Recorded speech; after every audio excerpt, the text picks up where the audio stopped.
Lazy people do a little work and feel like they should be winning. Winners work as hard as possible and still worry that they're being lazy. This is absolutely and utterly true. Even myself, as hard as I work with my monumental successes and billions of dollars, I sit at home and wonder, should I be doing more? Could I do more? Did I really need to sleep 7 hours? Would I have survived if I slept 6? Of course I would have. I feel permanent guilt for how hard I do not work, even though I outwork all of you. And you losers who pale in comparison to me in basically every metric that we have the science to measure, manage to do a little bit of work one day and then think you deserve time off. I deserve time off at the end of the year. I've had a hard year. Thinking about it, Andrew, I'm just analyzing our year. Have we had a single day off this year?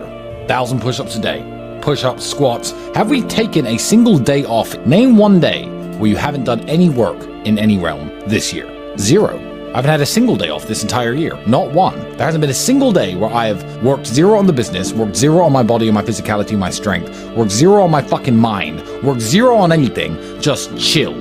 Let's chill. Let's have a chill day. We've had 0 chill days this year. 0. How do you deal with procrastination? Why are you asking me that question? Why are you on this podcast asking me how to stop procrastinating? Turn off YouTube. Go do something. What's wrong with people?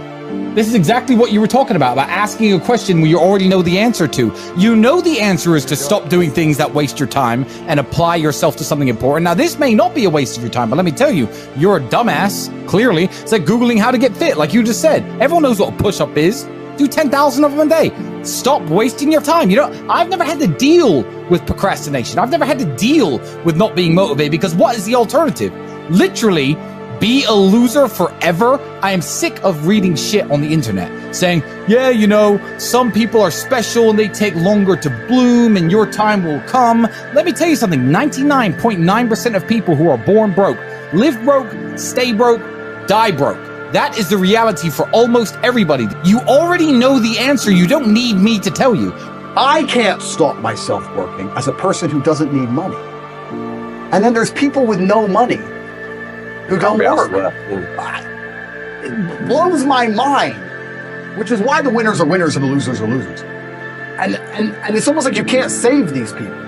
I have something I sent in my email recently. I said, you could give the average man a brand new Ferrari and a road map and a coffee and a full tank of gas and tell him the destination, success. And halfway along the drive, he'll quit because it's too far. No matter how well you set it up for people, they'll quit. And people will sit there and go, and then put on Netflix. One more. I've given you a Ferrari, a full tank of gas. I've given you the latte. I've given you a road map. I'm giving you a hot girl to sit next to you and play songs and do selfies. I'm giving you everything. Just drive the car.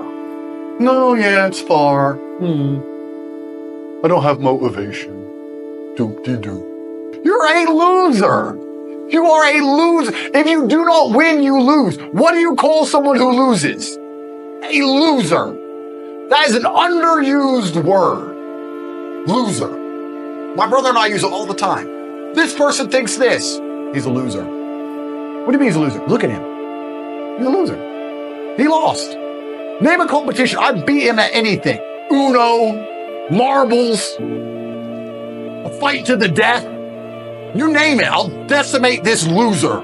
First things first, the biggest mistake most of you are making. You should be hungry all of the time. You are an animal. Do not forget that you exist in 2 realms simultaneously as an individual. You exist with your evolutionary biological makeup as an animal and also the societal version which has been constructed. They're different things. But as an animal, your body is designed to perform at best while you are hungry because you're supposed to be hunting for food.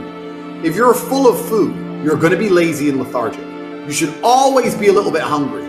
Even after I directly finish a meal, I'm a little bit hungry because I don't eat enough that week before. So the first thing is always stay a little bit hungry. Second thing is coffee. Caffeine is a miracle drug. I am heavily caffeinated at all times, 15 to 20 coffees a day. I've also done a lot of research into coffee, a lot of research and understanding. I've also tried to quit coffee to see if there's actually any genuine benefit or improvement to my life. There is nothing wrong with coffee. It can never hurt you. Coffee, a bunch of it. Less food, more coffee. I do not take protein powders. I do not take creatine. I do not take steroids. I do not take TRT. Nothing. Lots of coffee, lots of meat. When I do eat, I eat once a day.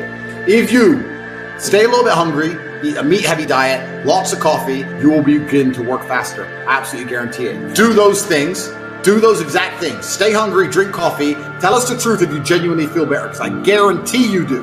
Guarantee. It's actually an amazing point, because you and I, not many people know this about us, we have a problem with napping. Yeah. We're anti-nap. That's the one thing we'll bully each other for. If anyone catches the other one having a nap, they get bullied. I'm tired like a baby, and no one have my nap because I'm tired like a baby, and babies are tired, and my eyes are tired. I would have being like a baby. This is the thing. Naps are so important because people are always napping. And they're like, sleep's really important for your cognitive and your muscles. If that's so true, how come you sleep more than me? I sleep 4 hours a day. I'm built like a tank. I beat the shit out of you, and I'm smarter than all of you, and I'm richer than all of you. Why are you sleeping so much if it hasn't helped you at all? Yeah. Clearly you're just lazy.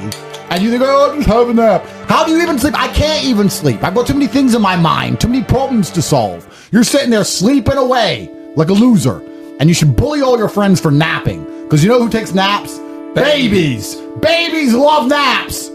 So next time you see your friend napping, say, oh, you know, I know someone else who takes a nap. It's a baby. It's 1 year old. I know this 1-year-old who loves naps. Oh, did you have a nice nap? And when I say try your best, because we're not robots, that means also do your best at relaxing and resting. If you're going to work. If you're going to chill, then chill. You don't want to be a dim light that's half on. You want to do one or the other. Now, I find chilling and relaxing, I guess this is my personality, it makes it easy, extremely stressful.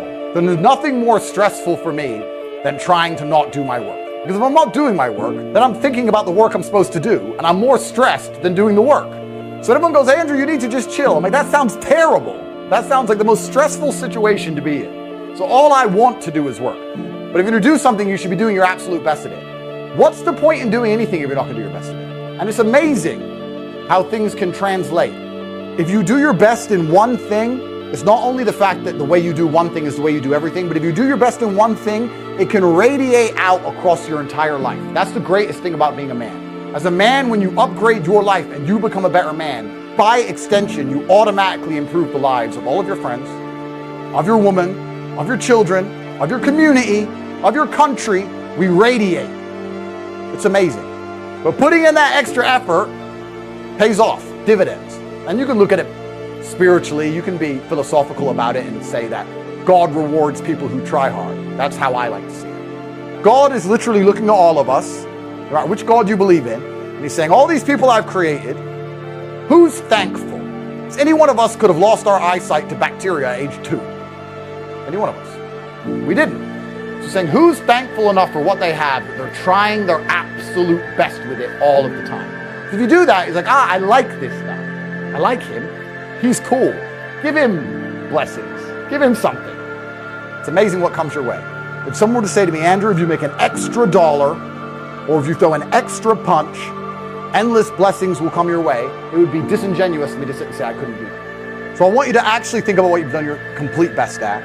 And then I want you to try and apply the analogy of focused, because I focused my power into one knuckle and did more damage than any of you could ever do. It's actually interesting because I think humans, or maybe this is just me coping, maybe this is cope, but I think we're designed to struggle a bit. Because the closer you are to struggle, the more sensible you are. Also, if you meet somebody who's had a hard life, they seem to be pretty wise. Yes. It's difficult to find someone who's had a hard life who's a total idiot. When you speak to these morons, they've had very easy, soft lives. So I think humans are supposed to struggle a bit. I know it's overused, but hard times create good men create good times, and the good times create a bunch of weaklings, and they mess everything up. These people have had too easy lives for too long, and none of them know any struggle at all. I mean, I don't know about you. I can almost crash my car 10 times. And I only slow down when I hit the tree. This is how I am. Like, I think that inside of the human psyche, sometimes you need to be shocked. You need to be hammered with something. That's just how it goes. Because until then, you're like, maybe I'll keep it in mind. But there's a lot of these people out there who aren't being taught any lessons at all because they have never had any kind of difficulty in their life. And what is life without difficulty in the first place? But I think life is actually pretty simple. There's action and reaction. There's cause and effect. There's brave people and there's cowards. A lot of people are self-interested. And if you understand the basis of these motivations, it's not difficult to work out why the world functions the way it does. And cause and effect and action and reaction are very real. And I think one of the largest plagues we have in the world today is a lack of action amongst people, and deciding not to act is an action in and of itself, right? And that's the only philosophy you need for life. If you want something to move, you have to move it. If you sit and wait for somebody else to move it, you're a coward. You're just hoping it's going to happen. And that's why I don't understand when a lot of people who see where the world is going and see the future that's going to be laid out for their children kind of just hope and pray when they really need to be taking a more active role, even if it's as simple as discussing every subject with anyone who will listen. There's nothing more expensive than not working, trying to have fun, enjoy your life, because then you spend money. But if you work, it's free. In fact, you get paid. It's even better. I probably spend 90% of my waking hours work, and then I'll go out and race a car around. It's the only thing I enjoy to do. I'll train, I'll beat anyone up who's ready to fight, and then I'll go back to work. All I do is work. Work. Endless. Never ends. There's always something to be done. Isn't there?